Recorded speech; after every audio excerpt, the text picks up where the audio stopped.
दोस्तों आज हमारे साथ केजी सुरेश सर है।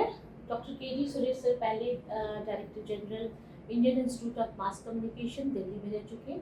फिर उसके बाद वो vice chancellor Makhanlal Chaturvedi national university of mass communication and journalism Bhopal में थे। सो केजी सुरेश सर जी को 40 साल का मीडिया एजुकेशन और मीडिया फील्ड में एक्सपीरियंसेस है। He is a vast experience. So KG sir, अभी आप director general India habitat centre में है। You have brought lot of changes over here to make it more indigenous. लेकिन आज हम बात करेंगे कि मीडिया एजुकेशन में what are the challenges before the faculties of media people and students, and at the same time what are the challenges industries are facing, so that student can come with those sorts of mentality. बिल्कुल। देखिए, media education में सबसे बड़ा challenge ये है कि अब जो है प्रिंट और इलेक्ट्रॉनिक में अब उतने जॉब्स नहीं हैं जितने पहले हुआ करते थे। प्रिंट डिजिटल में कन्वर्ट हो गया है और इलेक्ट्रॉनिक भी बहुत ज़्यादा चैनल्स जैसे पहले हुआ करते थे उनकी भी संख्या कम हो गई है, क्योंकि देश भर में डिजिटल मीडिया का एक तरह से वर्चस्व है। तो ऐसे में अभी डिजिटल मीडिया की तरफ रुझान है। तो ऑब्वियसली जो कन्वेंशनल या ट्रेडिशनल मीडिया है उनकी संख्या कम हो रही है, लेकिन डिजिटल मीडिया बढ़ रही है। तो चैलेंज भी है, ये अपॉर्चुनिटी भी है। I would like to say one thing. अभी जैसे मीडिया एंटरप्रेन्योरशिप बहुत बड़ा है, इंडिविजुअल यूट्यूबर सोशल इन्फ्लुएंसर्स आए हैं, तो वहाँ पर क्या रोल आप देखते हैं? नहीं, वहाँ काफ़ी अपॉर्चुनिटी है। अगर आप क्रिएटिव हैं, इनोवेटिव हैं और आप लीग से हटकर काम करना चाहते हैं तो आज आपके लिए देखने वालों की कमी नहीं है। दुनिया में आज कस्टमाइज्ड कंटेंट का ज़माना है। लोग चाहते हैं कि उनके इंटरेस्ट का कंटेंट आप प्रोवाइड करें। तो आपके अंदर वो रुझान है खुद मेहनत करने की, खुद क्रिएटिविटी के बेसिस पर इनोवेशन। आज बहुत कुछ आर्टिफिशियल इंटेलिजेंस आ गया है। आज आप वीडियोस आप घर बैठे बैठे एडिट कर सकते हैं, आप फिल्म्स बना सकते हैं घर बैठे बैठे, एनिमेशन, विजुअल इफेक्ट्स। तो इन सब का आप उपयोग कर सकते हैं। टेक्नोलॉजी के चलते खर्चा बहुत कम हो गया है और उसके साथ साथ आपकी पहुंच, आप लाखों लोगों तक पहुंच भी सकते हो। तो निश्चित ही ये एक अवसर भी है और चुनौती ये है कि बहुत सारे लोग उतरे हुए हैं। तो अब आप अपने आप को अपने आप, तो उसके लिए मैं तो यही कहूँगा कि शोध पर जोर दीजिए। लोग शुरू में तो कोई सनसनी चीज़ों पर जा सकते हैं, लेकिन आखिरकार लोग घूम फिर के जाते हैं जिसके पास रिसर्च के आधार पर, साक्ष्य के आधार पर, एविडेंस बेस्ड रिसर्च जिसके पास है और जिसके पास सूचना है, डेटा है। तो अगर आपके पास, तो आपको उस एरिया पे फोकस करना है। सिर्फ हेडलाइन को सनसनी बनाना या कुछ फोटोग्राफ सनसनी दिखा के नहीं। आप शुरू में तो हो सकता है कुछ आपको ट्रेंड मिल जाए, लेकिन फाइनली आपका कंटेंट बोलता है और आपकी क्रेडिबिलिटी बोलती है कि आप कितना तथ्यों के आधार पर बात करते हैं, आप सत्य कितना बोलते हैं। असत्य और जो तथ्यों के आधार पर नहीं बात करेंगे तो शुरुआत में मैंने जैसे कहा कि कुछ लोगों को आप आकर्षित कर पाएंगे, लेकिन धीरे धीरे आपकी क्रेडिबिलिटी आपके, इसलिए अपना क्रेडेंशियल्स को बचाए रखना जरूरी है, अपनी विश्वसनीयता को बनाए रखना। एक चीज मुझे पूछना, लोग पॉलिटिकल कंटेंट की तरफ ज़्यादा जाते हैं बिकॉज वहाँ पर अट्रैक्शन ज़्यादा, व्यूअरशिप ज़्यादा है और आप जिसे कहते हैं पे आउट ज़्यादा है। Apart from political content, what are the other areas you feel youth और द हर चीज़ में मैं तो समझता हूँ कि ये कहना कि पॉलिटिकल, क्योंकि पॉलिटिकल ज़्यादा न्यूज़ में रहते हैं तो आपको लगता है पॉलिटिकल। क्या लोगों को अपना हेल्थ के बारे में चिंता नहीं है? क्या हेल्थ के बारे में लोग चिंतित हैं, एजुकेशन के बारे में चिंतित हैं, तो उसके बारे में भी कंटेंट हो सकता है। लाइफस्टाइल के बारे में चिंतित हैं, उसको लेकर आप बना सकते हैं। आज तो कपड़े से लेकर आप कौन सा ड्रेस पहन रहे हैं, कौन से बाइक में जा रहे हैं, कौन सा कार खरीदने जा रहे हैं, हर चीज़ के बारे में इंफॉर्मेशन की ज़रूरत है। आपके आसपास क्या है, पर्यटन क्या है, टूरिज्म क्या है, एडवेंचर स्पोर्ट्स क्या है। ऐसा कोई क्षेत्र नहीं है जहाँ लोगों की रुचि नहीं है। तो अगर आप वो सूचना एकत्रित करके आप अगर उनको प्रोवाइड कर सकते हैं क्रेडिबल, तो लोग तो आजकल सर्च करते हैं कोई भी चीज़ करने से पहले, जाने से पहले, खरीदने से पहले। तो अगर आपके पास वो क्रेडिबल कंटेंट है तो लोग, तो सिर्फ अगर आप पॉलिटिकल बात करेंगे तो बहुत लोग उतरे हुए हैं इस मैदान में। तो वहाँ तो कंपटीशन बहुत ज़्यादा है और वहाँ जो है आरोप प्रत्यारोप सब कुछ होता है।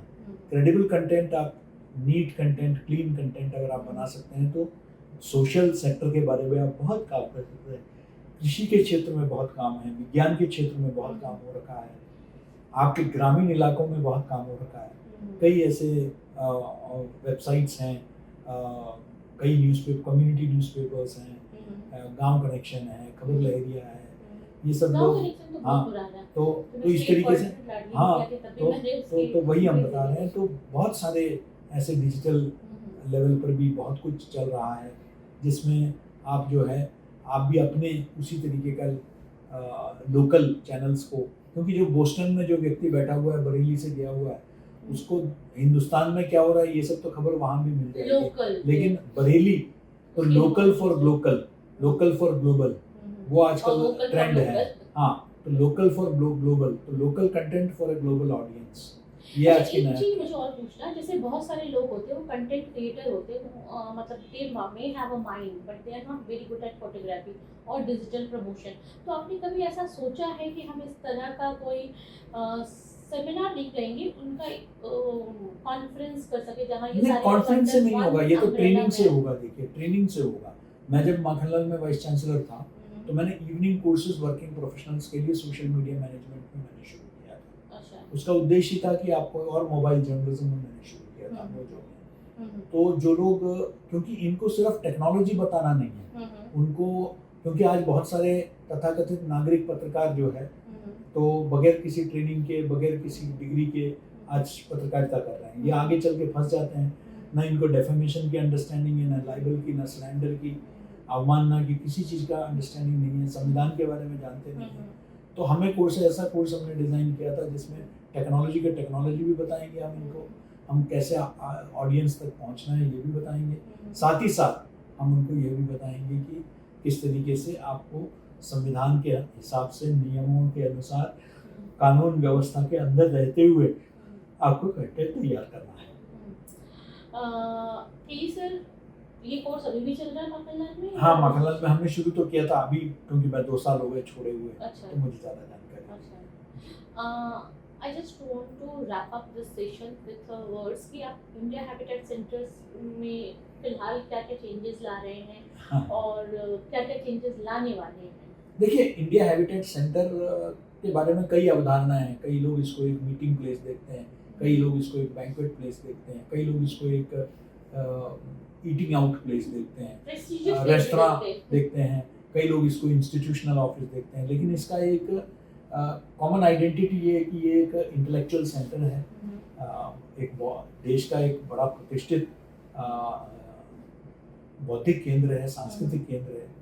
तो हम इसमें बहुत कुछ परिवर्तन लाने का प्रयास कर रहे हैं। जैसे भारत बोध केंद्र की स्थापना की, हमने भाषा सेगमेंट हमने अपने पुस्तकालय में हमने शुरू की।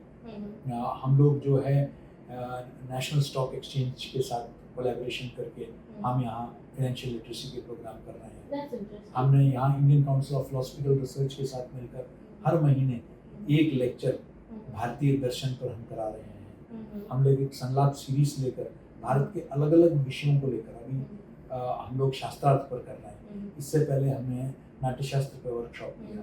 तो इस तरह से भारतीय चिंतन को लेकर जो है हम लोग यहाँ कार्यशालाएं करा रहे हैं। हमने जो है हेल्थ को लेकर हील फाउंडेशन के साथ टाई अप किया है। हमने सामाजिक विषयों को लेकर हमने प्रयास जो संस्था है उनके साथ हमने टाई अप किया है। हम इसी तरीके से अब जल्दी ही क्लाइमेट चेंज, ग्लोबल वार्मिंग, इन सब पर टेरी के साथ मिलकर हम जो है कोलैबोरेशन करने जा रहे हैं। तो ये मैं पहली बार आपको बता रहा हूँ।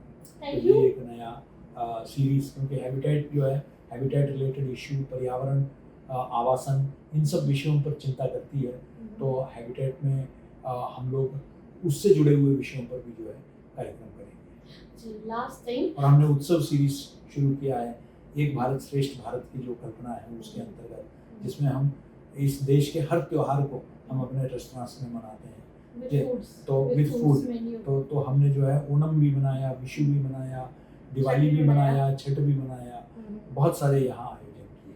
अच्छा, मेरा एक प्रश्न है, you are very fond of Swami Vivekananda, ji. He said is alma mater. So have you thought of doing anything, a section of library or section of continuous debate on Swami Vivekananda philosophy? Because देखिए, it's not the बिल्कुल national स्वामी father. Vivekananda तो मेरे लिए जीवन भर एक प्रेरणा के स्रोत रहे हैं। मैं स्वयं विवेकानंद इंटरनेशनल फाउंडेशन में संपादक भी रहा हूँ, सीनियर फेलो भी रहा हूँ, जो स्वामी विवेकानंद की प्रेरणा से बनी थी। तो मेरा तो यही मानना है कि स्वामी विवेकानंद पर हमने अपने भारत बोध केंद्र में हमने पुस्तकें डेडिकेटेड पूरा उनके सभी वॉल्यूम्स हमने मंगवा लिए हैं और हम चाहते हैं कि इस पर और भी युवाओं को प्रेरित करें, कनेक्ट करें, and we will be happy to collaborate with anybody for